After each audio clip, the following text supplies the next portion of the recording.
protokolls. Jag måste titta på musen händer på page down. Det är bättre.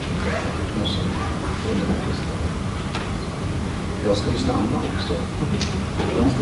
Just det, det kan inte heller göra. Jag har kollat vissa filmer som är här.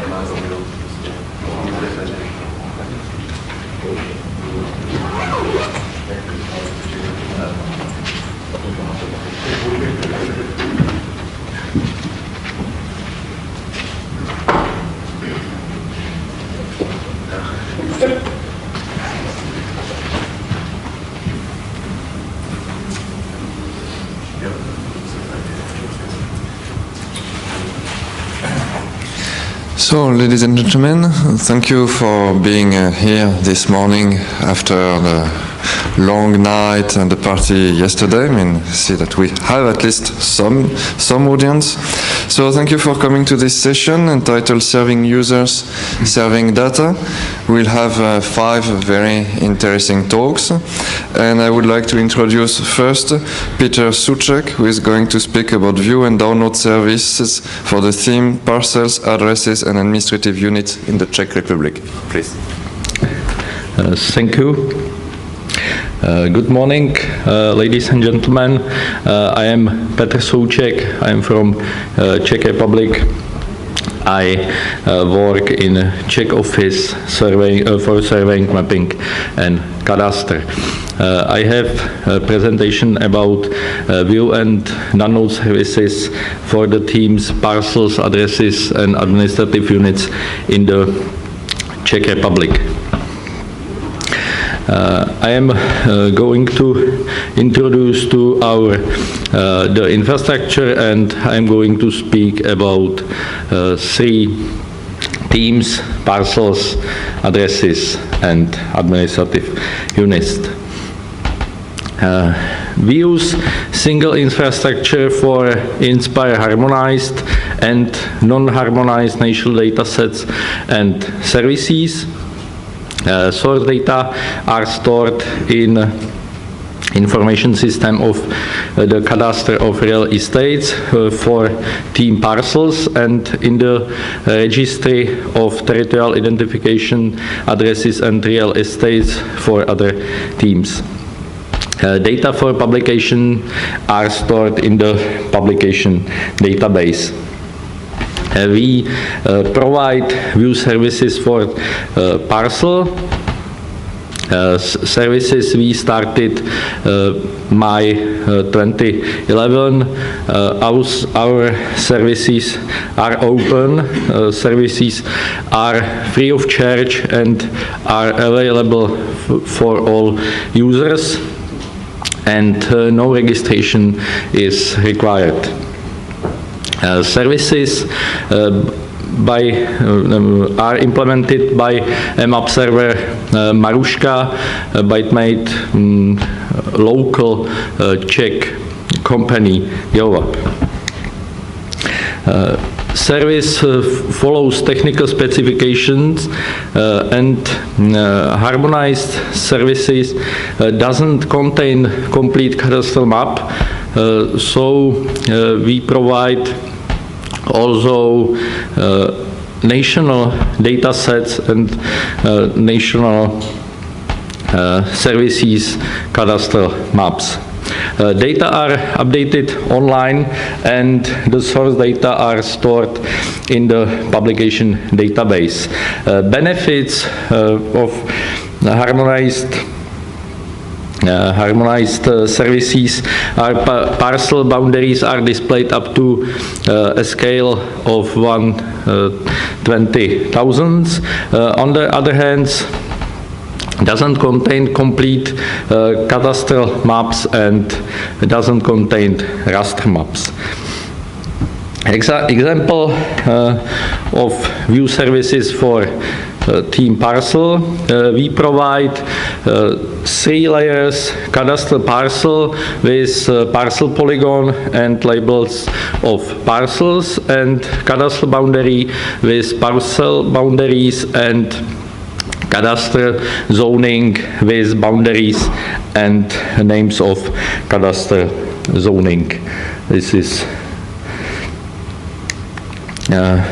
you can see statistics of using ViewServices for team Parcels. We provide download services in 2 versions, direct access by WFS and predefined datasets download by GML. Services started June 2012. Services are open to free of charge, available for all users and no registration required. Data are available in format GML 3:1. Download services variant 1 is direct access download services by WFS 2.0. Data are updated online and service support requests defined by OGC standards version 2.0. WFS are supported many of coordinate system. We use on the fly transformation. We provide in the national system and European system, ETS, and other system commonly used in the Czech Republic. Our WFS have 2 limitations: 4-layer cadastral boundaries and cadastral parcels. A single query is limited to the area to 1 square kilometer and 10,000 elements. And 4-layer cadastral zoning, a single query is limited to the area to 400 square kilometers and 500 elements. We have a problem with writing these limitations of WFS to the metadata and get capabilities in the machine readable format. We write to this limitation to metadata in free text, and this information isn't machine readable. We have 3 ways of calling get feature requests. You can use by bbox, by ID, by stored query. We have 4 stored query: get changed zoning, get parcel, and get neighbor parcel. This is example number 1. How do you get data in specific bounding box?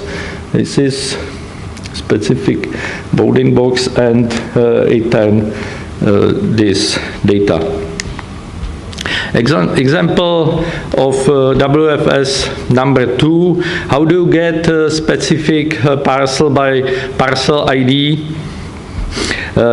We have 3 variants: by resource ID, feature ID, and simply calling of WFS.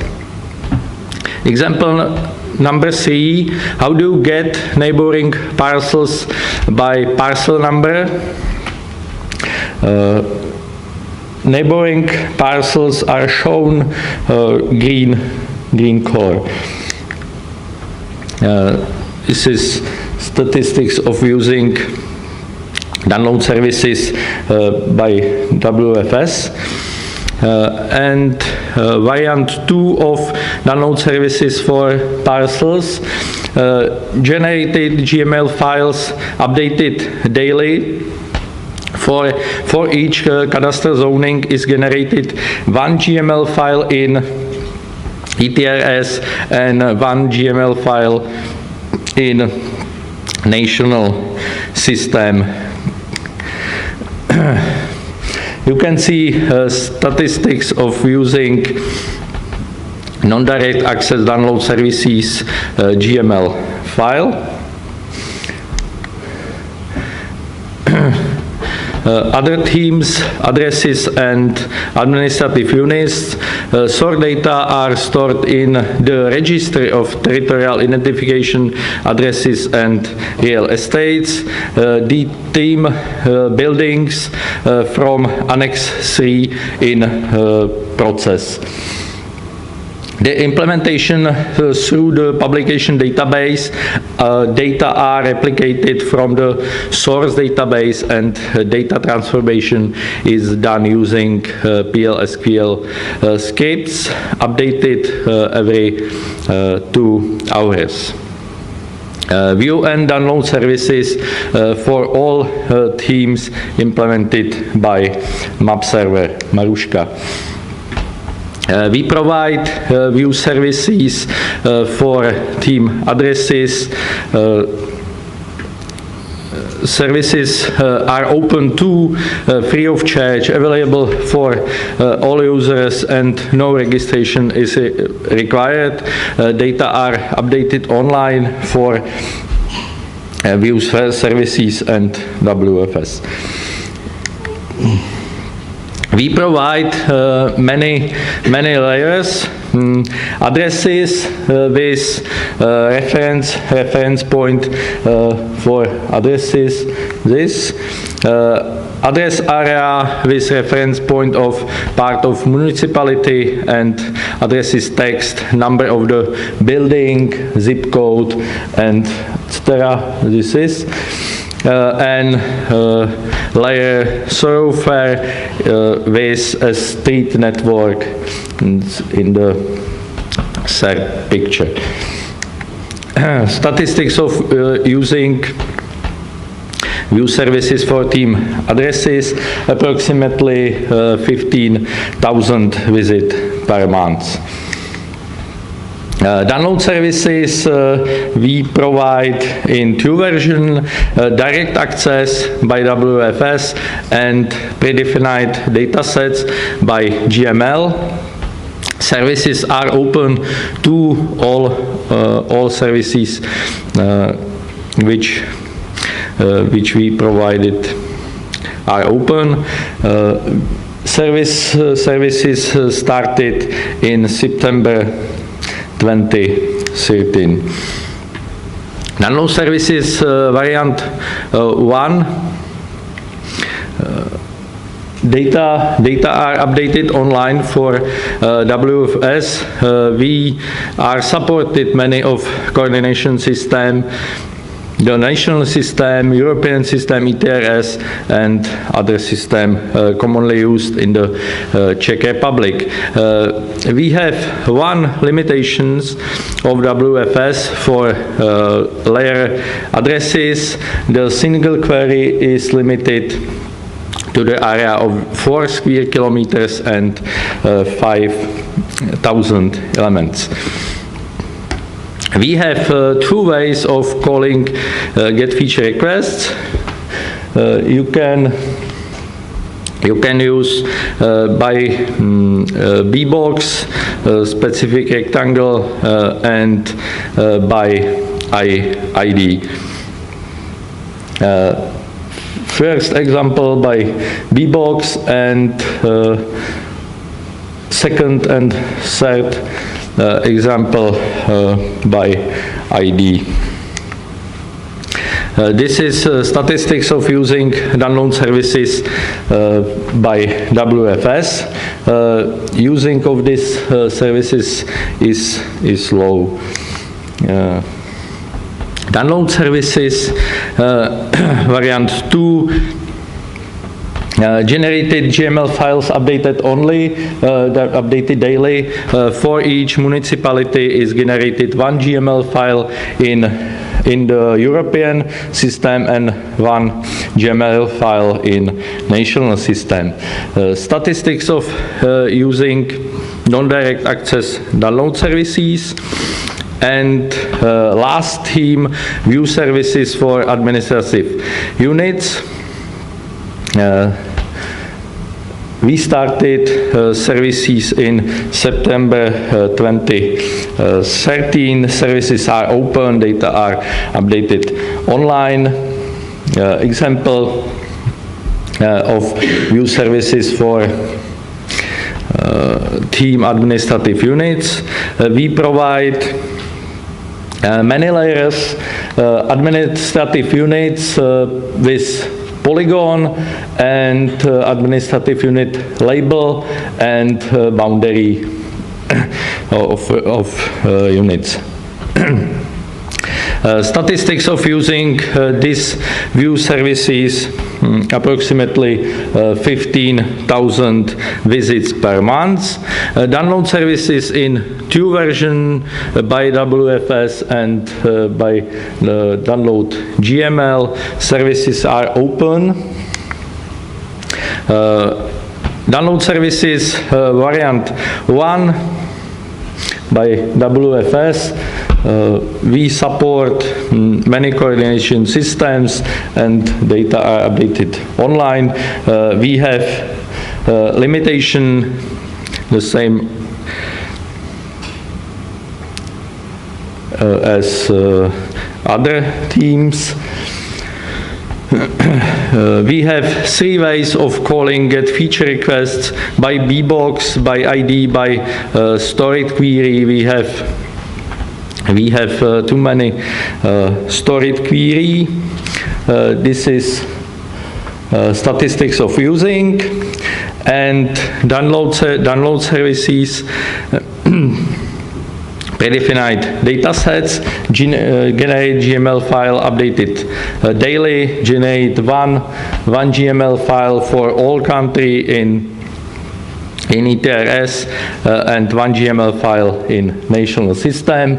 Statistics of using this variant of download services, and conclusion, all services for teams parcel addresses administrative units in Czech Republic are open.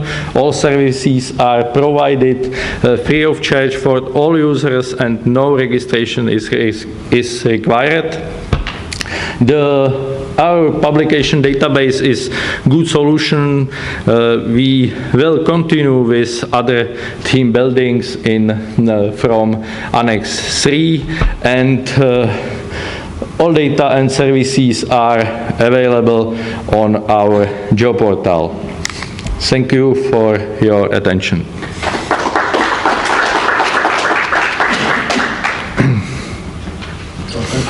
Thank you for this very interesting presentation. Are there any questions? Yes, thank you. I actually have two questions. First one is, do you know anything about your users of the direct access download services? Because the cadastral parcels, WFS, that was quite popular if you look at the statistics. And the question is, the second question is about the limitations you had to put on the on how many features are given back to the users. Does that cause problems in the usage? Yes, thank you for your questions. The limitations we have to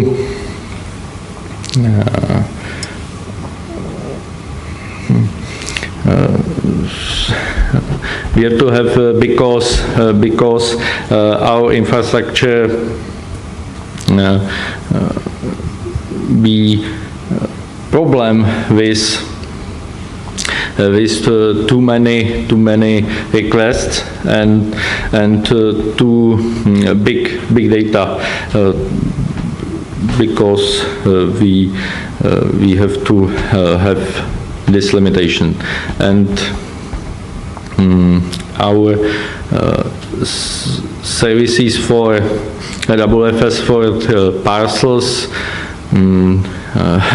I don't remember one first question.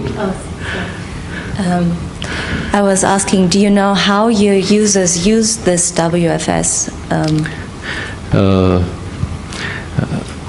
Our users rather using national services.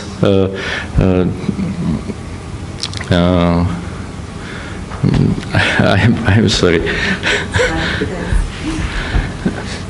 So I will thank you very much, and if there are any other questions, I propose that you address them to the speaker directly, otherwise we will be running out of time. May I invite now Marie Lambois, who will speak about Inspire Network Services and the French implementation guidelines.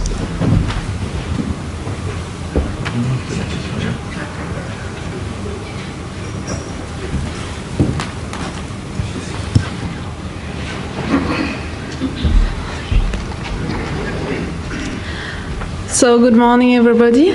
I will talk about the work we are doing in a group in France around network services. So I'm not only talking on behalf of myself, but also on behalf of other members of the group. So as an overview, as you may know, there were other presentations about that, but in France there is a special council made for Inspire implementation and organizing several commissions. One is implementing rule commission, and this commission has set up two subgroups as they are not experts themselves. So one was about Inspire metadata, and another one was about network services. So it's about this subgroup I will talk about this morning. So this group is a group of experts from many organizations, from local organizations to national ones, from different communities, and also from private companies. We have some software providers in the group. So the goal of the group is to produce a set of 4 guidelines. One guideline is a general one, applying on all the network services. And then there is one guideline on each kind of network services. So the first guidelines have already been published, but the other ones are still work in progress. So quite some are just being validated, and some are just at the very beginning.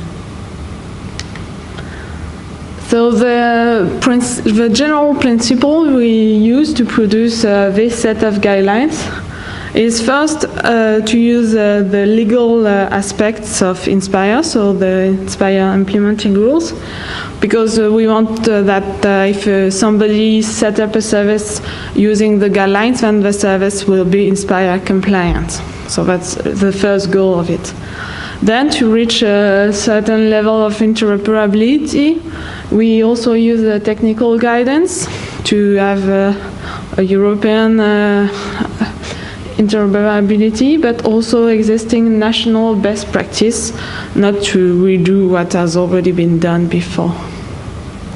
But last but not least, we also take experts' background, as many of them have already set up services, and some of them, such as local experts, are also users themselves from national services, so they have also feedback on that. So I will now go a little deeper on the guidelines, not what's in there, but the discussion we have that may be of interest for you. So one of the special aspects of the general guidelines is that we made a mapping between the service metadata, which is in the catalog, and the describe, download, view, discovery service metadata information. This was made for two objectives. The first one was that many organizations set up services but do not publish service metadata in the catalog, as they are service specialists but not metadata. So the aim was to tell them how to fill the metadata and then be able to publish it. And then the second aspect is that the quality of GET capabilities is often quite poor concerning the general metadata. So we used the recommendation that had been made on service metadata by the metadata subgroup and applied them to the GET capabilities through the mapping we made. So that's it for the general guidelines. So when we started the guidelines on discovery service, many experts came with a use case they found was not enough supported by the catalog. So as an example, if a user searches for something in a catalog viewer, what he really wants is not the metadata itself, it's really the data, either view it or download it, but what he really wants is the data. And it's not always working pretty well in the catalogs. There are many implementations of this link, very different, so we had to work on this. So what we wanted is to be able to describe some implementation, describe it also for the software provider so that they can implement it and that it is as transparent as possible for the user. So we described then this black box over there. So we came out with two solutions. The first one could be seen as the easy one. So there is a resource locator in the data metadata pointing to the service itself. And then if it is implemented correctly, you should be able to find the resource in the GET capabilities of the service and then provide an access to the resource to the user. The second one is when the resource locator is not filled. It can be the case for many reasons, not that it's missing, but sometimes the data provider is not the provider of a service, so he has no clue on what the service location will be, and will it be stable. And so the provider doesn't fill this field, so it's a little bit complicated for the catalog then. He has to pass all the service metadata he has in the catalog and go through the coupled resource to find the data the user has found, to then provide again the address to the data to the user. So we went quite deeply describing the implementation of each solution to have to harmonize it at least in France and make the catalog provider do this implementation, but it's worth it. So then on the guidelines on the view service now, one of the experts came out with an issue which was that the layer name and layer title were fixed by Inspire, and that in many cases it was an issue. So in one of the cases, if there are several versions of the same data available, then you have to get the same layer name for these two versions, and you don't want to get them in the same layer. It's also the case if you have several scale levels available, it would be nonsense to mix them together.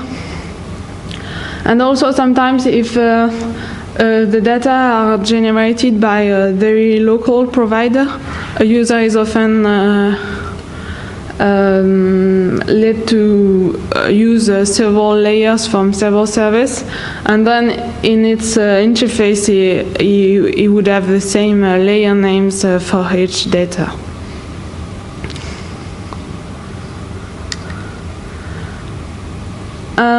So we decided that we couldn't, for this time, exceptionally take the Inspire requirements for that. It would be too difficult for the user, really.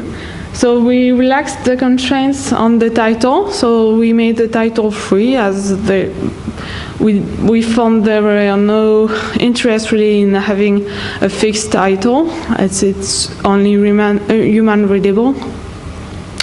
We kept the first part of the Inspire name, as it's then easily understood by European users.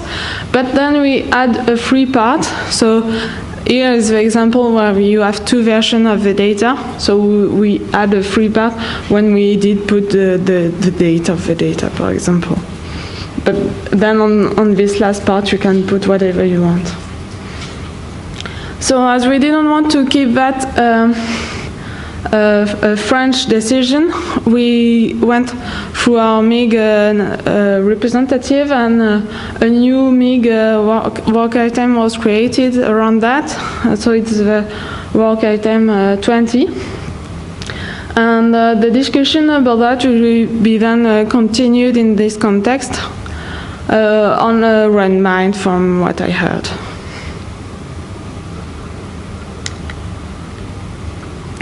So really, as a conclusion, so first, of course, the guidelines are available online freely, but while they are in French, of course. For the moment, so as I said, only the general guidelines is available, but the other ones should be available pretty soon. But what I would like to stress is really the benefit to bring experts together.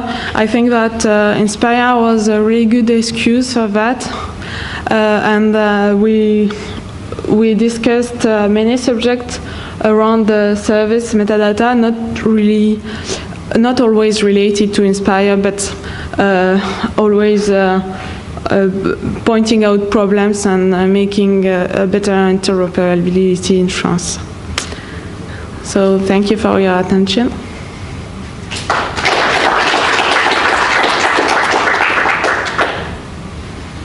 Thank you for your presentation, and thank you for keeping the time perfectly. Are there any questions? Now we have time for a couple of questions.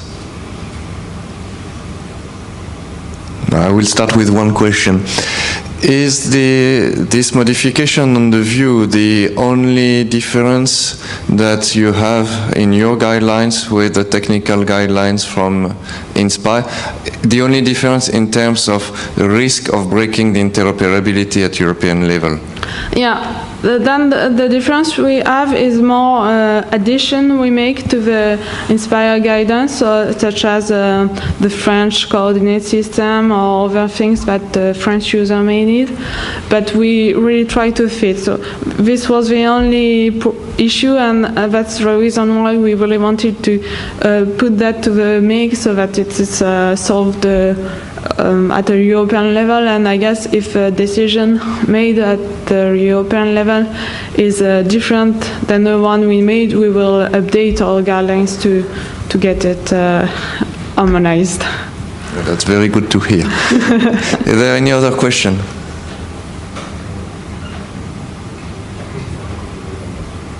So if there are no other questions, thank you very much. Thank you.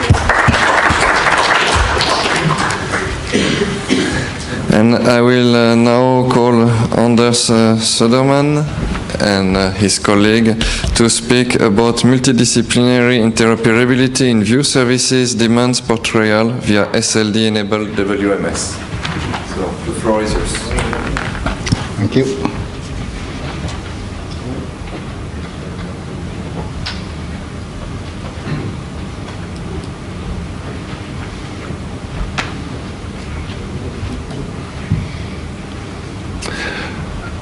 Okay, I'll make a little introduction how to reach our Prezi presentation, and if you want, you can also reach the YouTube video which we are going to show. This is the link to the Prezi presentation, and as we're going to have PowerPoints for you afterwards, I had to put it in a PowerPoint. So let's see if it works.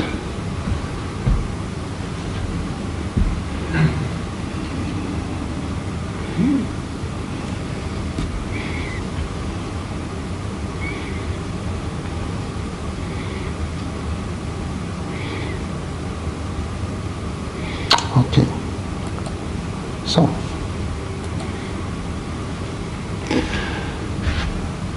Yes, we already heard the title, so I am Anders Söderman, and you are?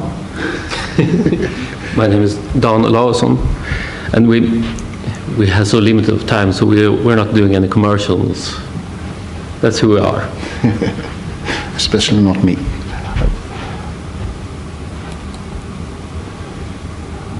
Okay. This is Prezi, you have to do page down. Okay, this is, we're going to point out some things which has to be thought of in the future when, as was spoken a lot about yesterday, when the users really start to use the Inspire ViewServices. And then a lot of people will find out that combining different geodata sources often results in conflicting presentation styles, because different layers from different vendors doesn't fit when they are on top of each other, which will give us confusing maps, and sometimes, which Dan Olausson will talk about a little bit more, we're gonna get misguiding maps, which is really dangerous.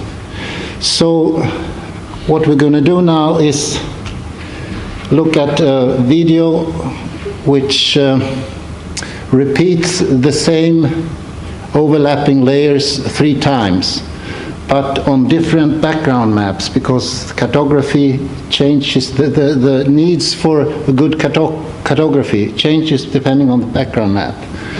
So I want to show it with 3 different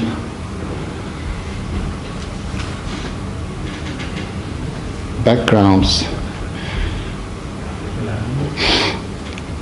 So let's start with zooming into the area.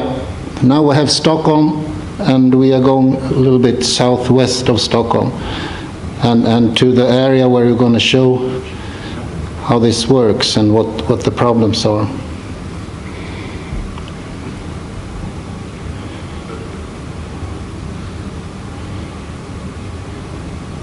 Here it comes. So now let's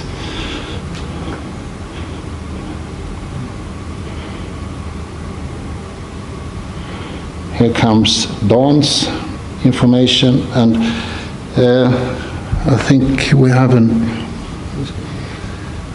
these areas which are not seen too good are restriction areas, and this is what Dan works with. Okay, good. So this is information which the user needs and needs to see all the time. So I'm just pointing that out before we put on some other restriction areas which they has to know about, but they also have to see this.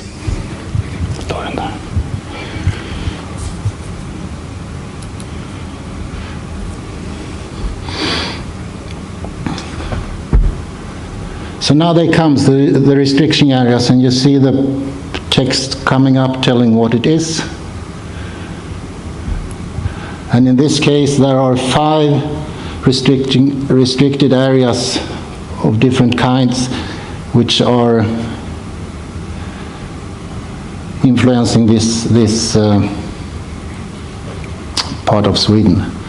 And this is how I solve it. I put symbols or icons instead, which are giving exactly the same information. And now we see the same thing again with a color orthophoto in the background, and that makes it sometimes harder to see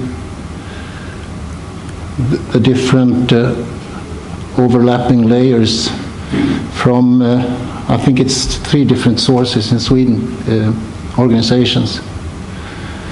And then comes the same thing.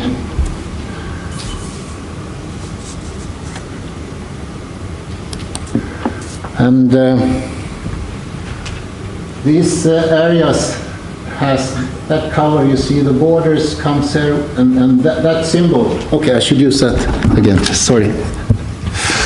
The symbol for this restricted area is coming regularly on the inside of the border for that restricted areas, and the same for the other 4. Not for this one, because this one is over the whole part of the map on the screen right now, so you can't see the border for this. That's the technique I use to be able to see through the layers.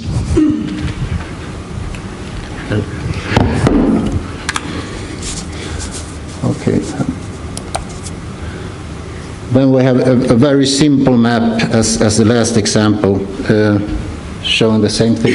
You can't see, you will, if you look at it on the YouTube, you will see it much better on your own screen at home.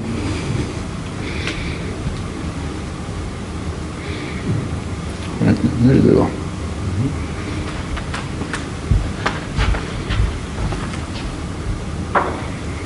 As you could see, you can't even see the lake when you put layers on top of each other. So as a user, you want to put your style on the map, your view of the map. And our discussion started with that protected area down there.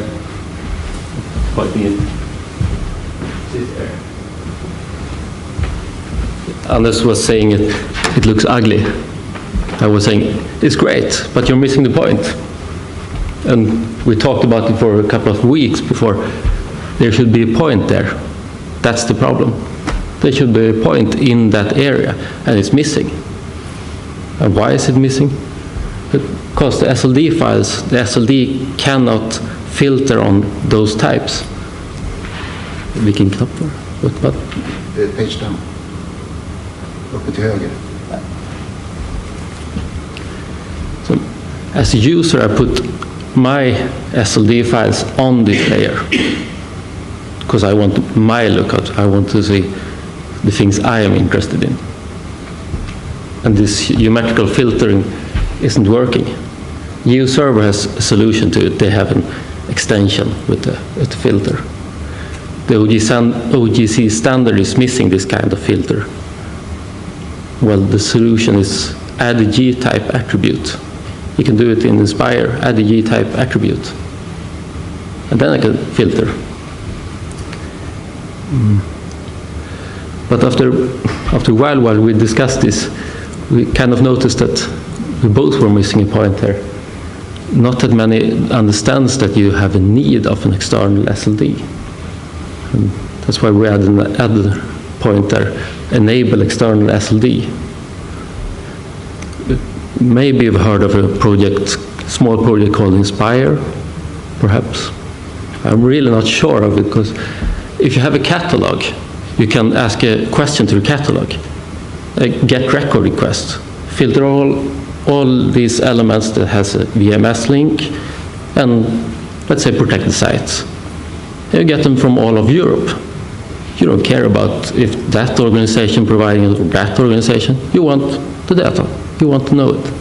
You put it in the same map, and you place your own SLD file over it, showing the data you want to see. And that's why it's so important to have these external SLDs. You don't care about it. You can't go to every organization and tell them, change your map, because I want this information. It's not possible. I don't know how many organizations providing this data. I have no idea. And that's also why it's so important to have a harmonized view. And that's why we can't say everybody should use ViewServer. That means everybody should use ViewServer in all of Europe. It doesn't work that way. We have to use some of the other methods. Either we update the OGC standard or we add the G-type attribute. And actually I talked to a man from OGC yesterday, and he said there is updates coming on the OGC standard.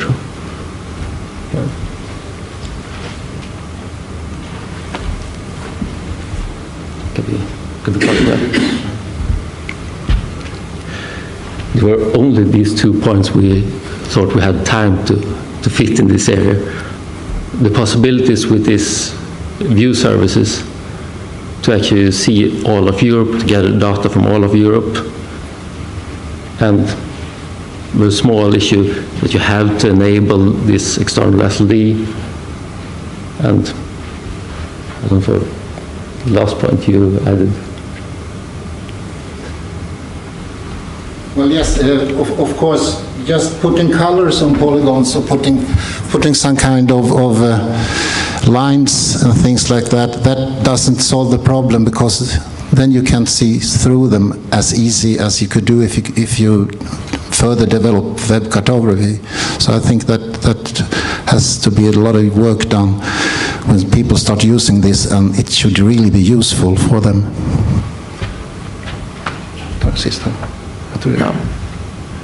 Okay, thank you very much.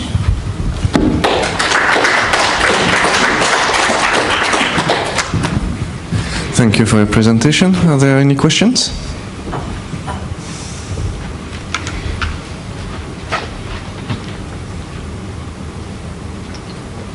So I will just ask one question. The technology that you presented is only available through GeoServer? I mean, there is no other software that is currently allowing for that? That's the only software we found, yeah. Well, that comes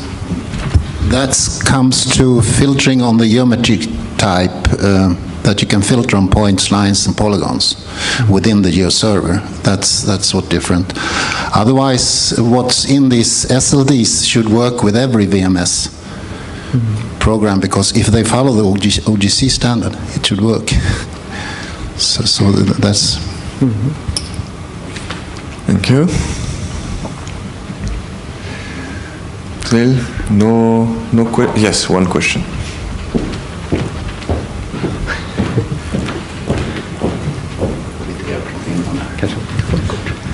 Hello, I'm Christian Jakkola. I understood you did some tests on effects on the performance when using SLDs. What are the results? Are there any effects? Yeah, I had the intention to do that earlier this year, but I haven't managed.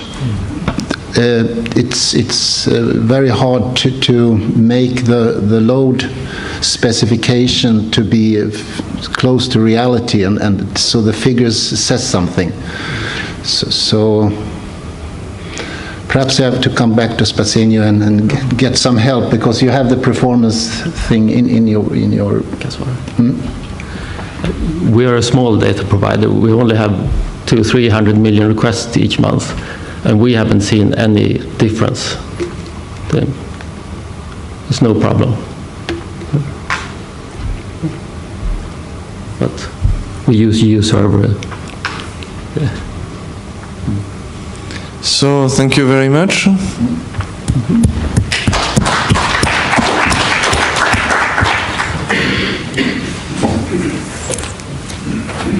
And so now we have Antje Kügeler, who is going to speak about a different approach to using a discovery service using standard search engines with spatial data. Thank you, Paul. Let me just find my presentation here. Let's see.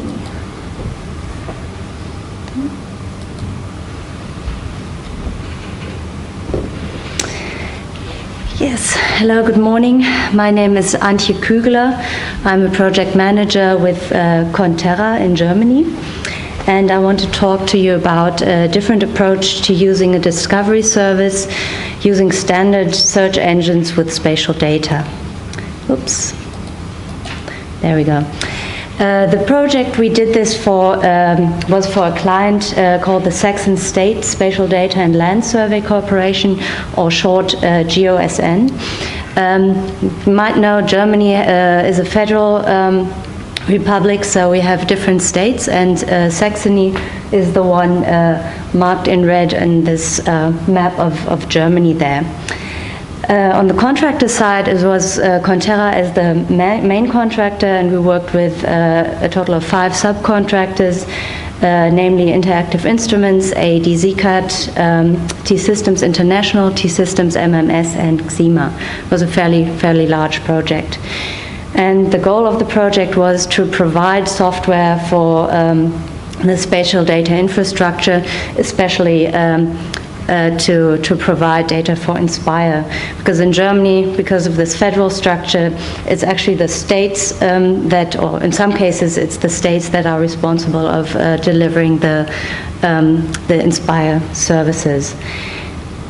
So, the components that we developed or we put into place was a geoportal, search functionality, a map viewer, view, download, transformation and gazetteer services, security and access control, monitoring and logging, spatial ETL, and spatial data storage. So basically everything you need in an SDI.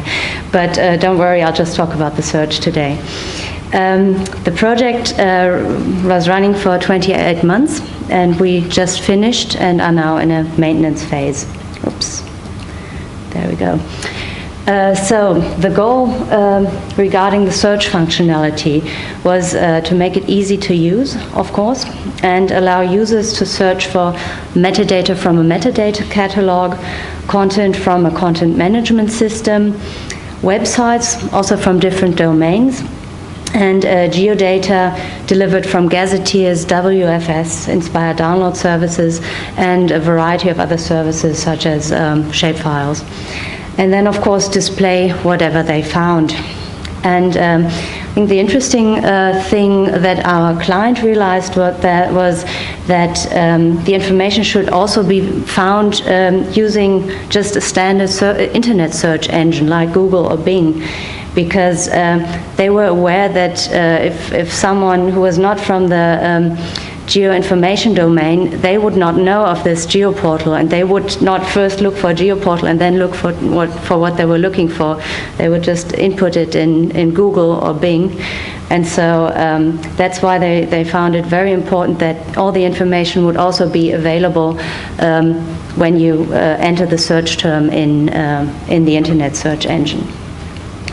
So let's take a step back. This is not the search engine or not the search interface we developed, but the one that was in place before.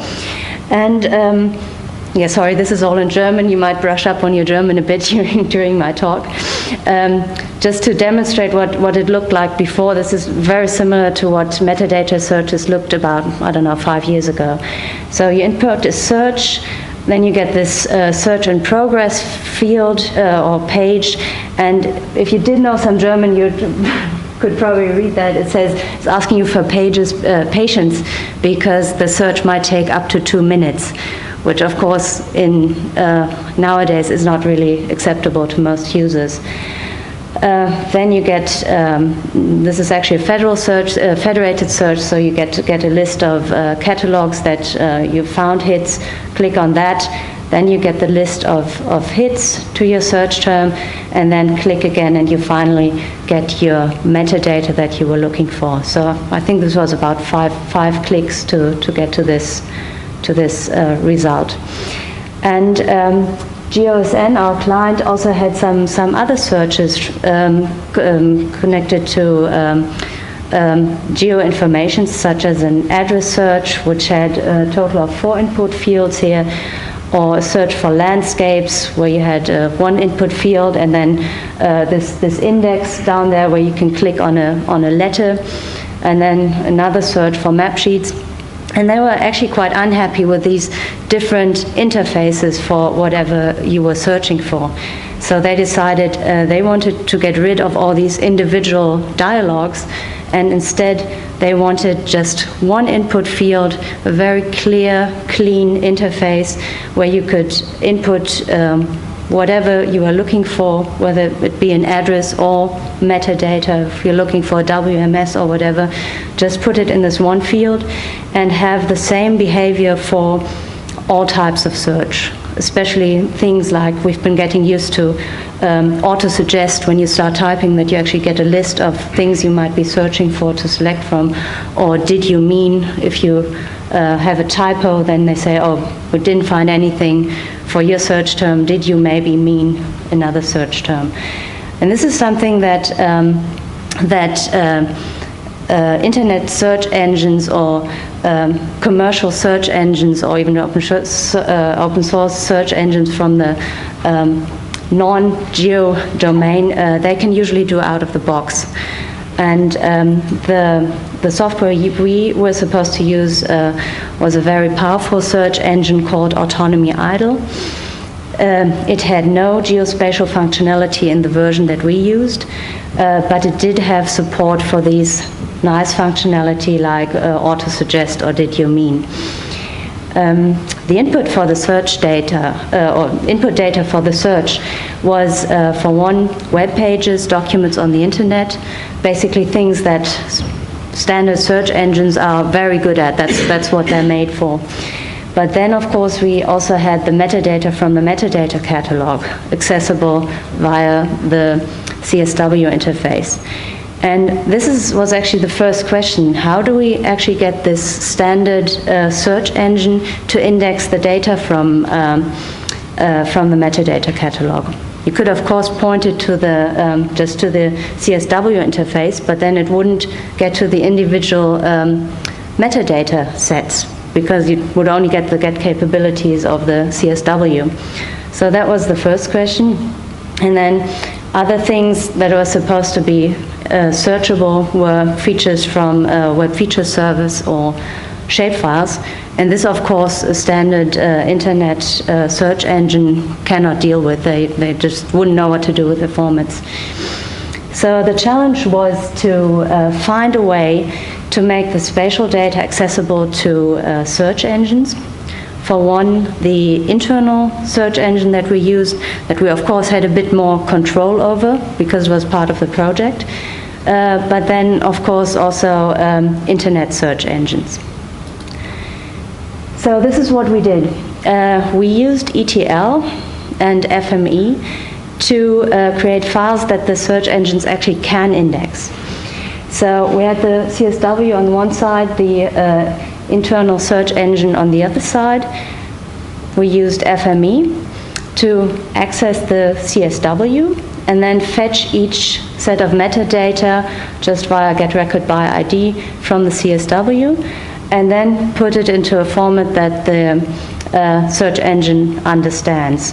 And in this case, these were so-called sitemaps, and then these pointed to XML files that had the metadata sets, or let's say the interesting information from the metadata sets that we needed either for the search or for the display afterwards. Things like title, abstract, type of service, online resource for displaying the services afterwards, bounding box, and so on. Okay, so let me just give you a quick demo of this.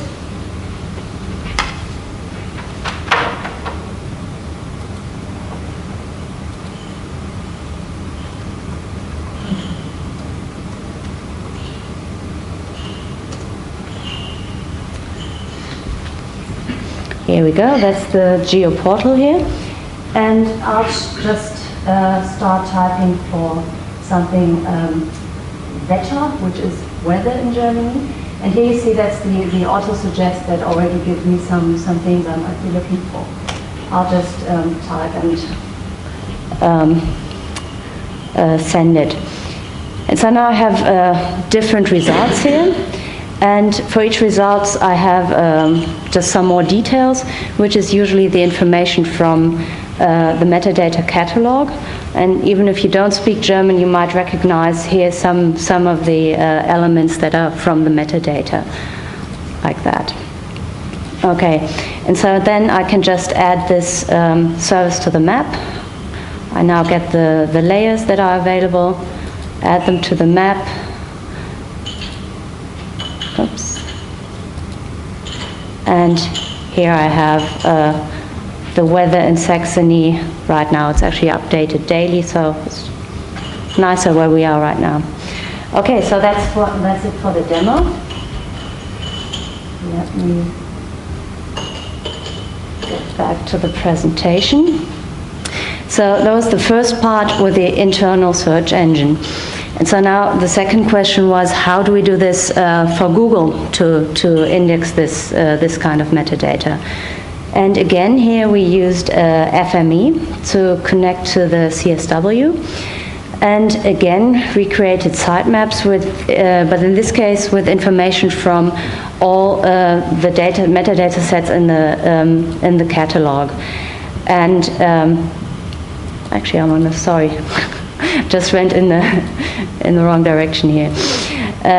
So in this case, it was a sitemap that would connect to the XML representation of the information from the metadata sets.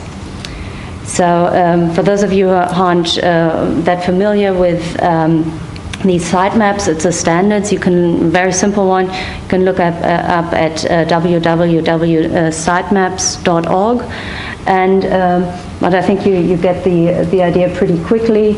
There's just a link. In this case, a link to a set of metadata in the metadata information system, an HTML representation of it, and then it has some more tags here, last modified, to tell the search engine when it should come back to look up the if there's new information. They have this change frequency, and then they have a priority, which means how important is this information in relation to other information on this site.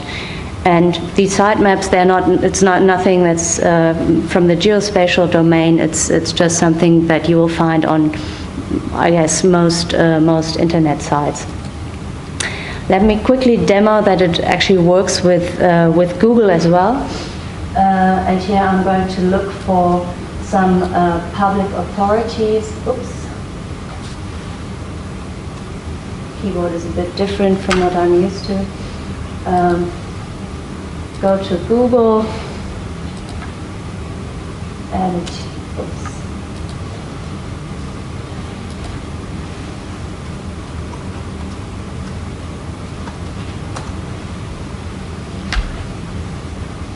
And then search for this, and it's actually the first hit here, the metadata set that I was looking for.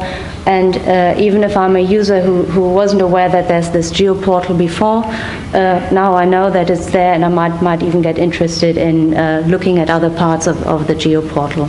So this is what our client was looking for, to get the users that usually wouldn't know about the geoportal, get them to the site.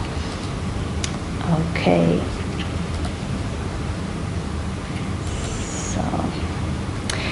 Just a few words on the technology used. The content management system, which was already in place, was OpenText. This was used for the geoportal. The search engine was Autonomy Idle. The map viewer was based on is based on the ArcGIS for Server JavaScript API, and MapApps, which is Conterra's toolkit for creation of map viewers, web or mobile, based on this JavaScript API. For ETL, we used FME, and the metadata catalog was already in place. It's the SmartFinder SDI, or you might know it with its former name, Terra Catalog. So, lessons learned. Well, we are happy to say it worked, or it works. The internal search can also deal with spatial and combined searches, such as all ViewServices in this bounding box with a certain keyword, or give me all zip codes in a certain city. The development was totally painless due to defined interfaces. We had actually 3 experts working on this, one for the search engine, one on ETL, and one for web development. They got together once to define the interfaces, and then basically did their thing. And Yes, one thing that we had to put some work in was quality improvement of the spatial data and the metadata, because even though the data was fairly good to begin with, we, of course, displaying the information in such a way will show that there's some maybe small differences in spelling of organizations and things like that. So a bit of work had to be put into that. Yes, and the search now gives easy access to information from the different data sources, and it's quite scalable and extendable. We can basically use it with any other data source. So we're actually all quite happy with this. Thank you for your attention. Thank you for your presentation. Do we have one quick question? I just have a brief question. Was your client able to relate an increase in traffic and usage of his website with this change of layout and search functionality? That's a good question. I don't know. I'm pretty sure they did. I'm pretty sure, because there was also publicity, some marketing done, and they did have some of this before, but it wasn't as widely used. So I don't know any exact numbers, but I'm pretty sure there was an increase. Thank you.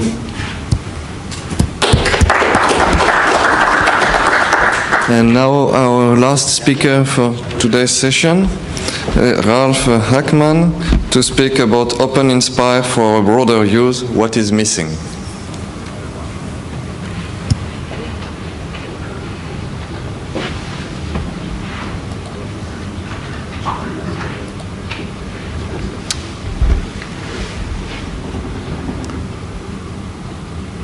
Yeah, welcome everybody.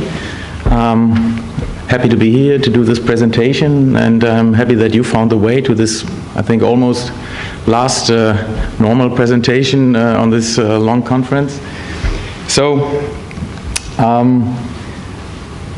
my name is Ralf Hackmann from Conterra in Münster. I'm a colleague of Antje, my former presentator, and I have a bit of a problem because I'm talking about slightly same topic about how to enhance searching methods to do better searching on information, but I will do it from a more general point of view. So, OpenInspire for broader use and maybe what's missing at the moment.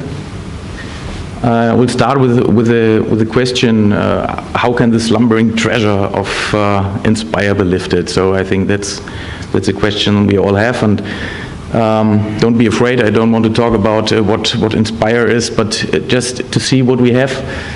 We heard in the last days we have done lots of work, but we have lots of work to do, of course. So, but we have collected metadata. We have done many specifications. We have set up ViewServices, download services, all that stuff. We bring them together into geoportals for searching for that information. But who's really working with it? I think the GIS professionals or the Inspire professionals. So, as you might know, mainly those institutions which have a duty to provide the Inspire data and services. So maybe the question, is it too complicated for other users to use all this kind of geoportals? We heard in the presentation before, the customer of Conterra wanted to do a more simple approach to search for information. And as we know, all the geoportals, the catalogs, they are sometimes a bit difficult to handle. And the public and the politics and the economy, are they really able to search for information in such geoportals, and do they want to search in such kind of software? So there may be some approaches, and I will figure out some 3 of them. Make it easier to find Inspire metadata, or the data behind the metadata, is one approach, of course. Make it more easy to access and use Inspire data, and of course combine your own data or different data with that what comes from Inspire. So, as you might know, we already have these connected geoportals, we have discovery services, CSW interfaces, and they are running, of course. And on the other side, the users have their own data, nothing to do with Inspire, sometimes not even GIS content. So, but they want to search for both, in both worlds, in the Inspire world and in their own resources for information. So, and that's the point, to bring that together in a smart and simple search application. So how can it be done? In a standardized way, using crawling and indexing mechanisms, state-of-the-art mechanisms. That's what we think is an approach. We have heard it in the presentation before, and also I will talk about that. So that is all about collect information which is already there, and that automatically with this crawling and indexing, and provided via a simple search interface. So all of you know you have data in databases. You have shape files, DXF. You have services provided via URLs, OGC services, Inspire services, Esri services, etc. You have directories on a hard drive on the network where your data resists, and of course also documents like Office documents, Word, PDF, Excel, and files. So you have different sources and you have different resource types. So the point is to bring that together in one index by intelligent crawling mechanisms. We set up a new product, it's called Smart Finder, which does this. It has a slightly different approach from what we heard before. We use here the Apache, Solar and Lucene framework, but in the end it's the same, to build up an index out of information what is already there, what is already collected, and bring it together in one index to provide it via a search interface to the users. So we use this central search index, and it's populated by the crawling jobs with automatic searching and collecting for actionable information. Various resource types are supported. We will enhance it in the future, but also, of course, from the OGC or Inspire catalog servers, we can index their stored information. So once more, we have on the other side things like Inspire geoportals. We have as well own resources and even own catalog services or discovery services. So and bring them together in such an index to broaden the use for even non-Inspire users. So maybe it's a bit daring to say we should change the paradigm from publish, find, bind to index, find, bind.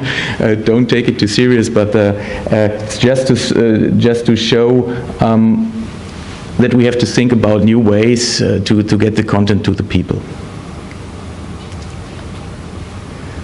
Some examples. The Smart Finder, for example, you can use as a standalone application where you can search for information. Simple user interface, map-centric, of course, because we're talking about mainly geospatial information.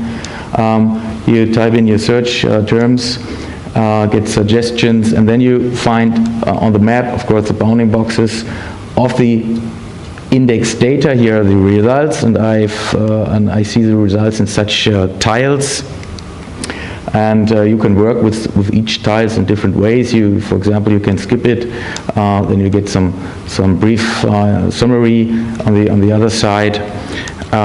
Or we have, of course, this faceted search. So if you reduce the search results by checking here some boxes, you can reduce the search, of course, and then you can work further with the content.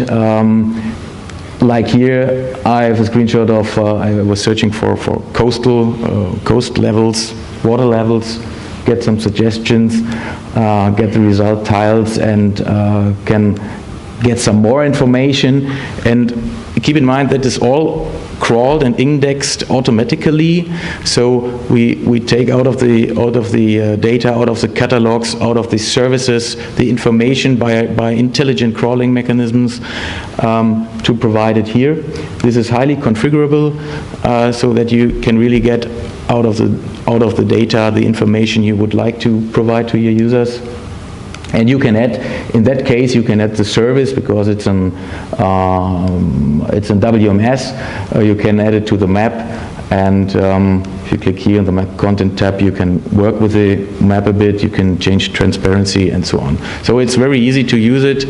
The binding is there, and of course, if I searched here for PDF. Resource type or format type, and I get the results, and in that case I have access to the resource. I can directly use it in my PDF viewer or in my Word file, in my Microsoft Word, etc. So second scenario is, of course, you want to not to use it just as a standalone application. We have integrated it in our standard mapping software called Map Apps, where you have normal mapping client with your thematical information, and you can search for different information like addresses, like your own services, like your features, and of course you can search also on the Smart Finder index. This is here with the document option, and then you get, like you saw before, this result tab here. I search for a city of Bottrop and get some results of GeoTIFF or TIFF files, and I could use it as a resource if I click here and download it. So third is, of course, you should be able to integrate it in your own infrastructure, and it's really easy in that way because we use the REST interface to do so. Here, simple integration in a website, in a Drupal demo. We just pushes the index into the website. You can skip through the pages here, and it's fairly simple to do an integration. So last two slides. I hope I'm in time. How to set up these crawling jobs, these indexing jobs. We try to make it very easy. You have several options. You can do jobs on URLs, on directories where your data resides, or on, in that case, on a CSW web service, catalog service. So you provide it with some information, in that case with the URL to the catalog, put it in here. You can add some additional parameters, and then the job is created. And if I start the crawling job, after a while the index is filled, which you can see here. That's the job administrator view. That was a catalog service of the German Environmental Agency, and there were 120 documents or items indexed. You see here some more jobs. And so you can really connect to each resource or to each source to index it and bring it together in such a simple index, which you can use in different applications in a smart and easy way. So I hope, or we hope, that this approach can bring together, inspire with your own resources, and that helps to broaden it for the public, for economics, politics, and make a broadened use of it, and make the search more simple. Thank you.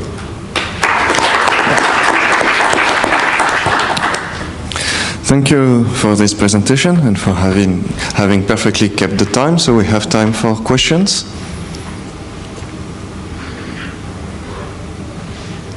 Don't be shy. I would ask the same question, or a variant of the question that I asked your colleague. Do you have any evidence that making this search easier for the end user is in fact increasing the use or is bringing new users? Yeah, actually we cannot say, because this standard product, this cost of the shelf product is pretty new. So it's just starting to run. The idea came really from the project my colleague Antje showed you, and then we thought about, okay, this kind of indexing, it's so powerful. Why not to do this new approach to make a software out of it, to make it for general reuse for others. And so we hope it should make it more easier and increase the usage of such applications. We think so, yeah. Oh, that's my time. I'm in time. Yes, you are in time. Are there any other questions? Then I would like to thank our speaker, and as we still have some time before the session ends, if you have any question to any of our speakers so far. So,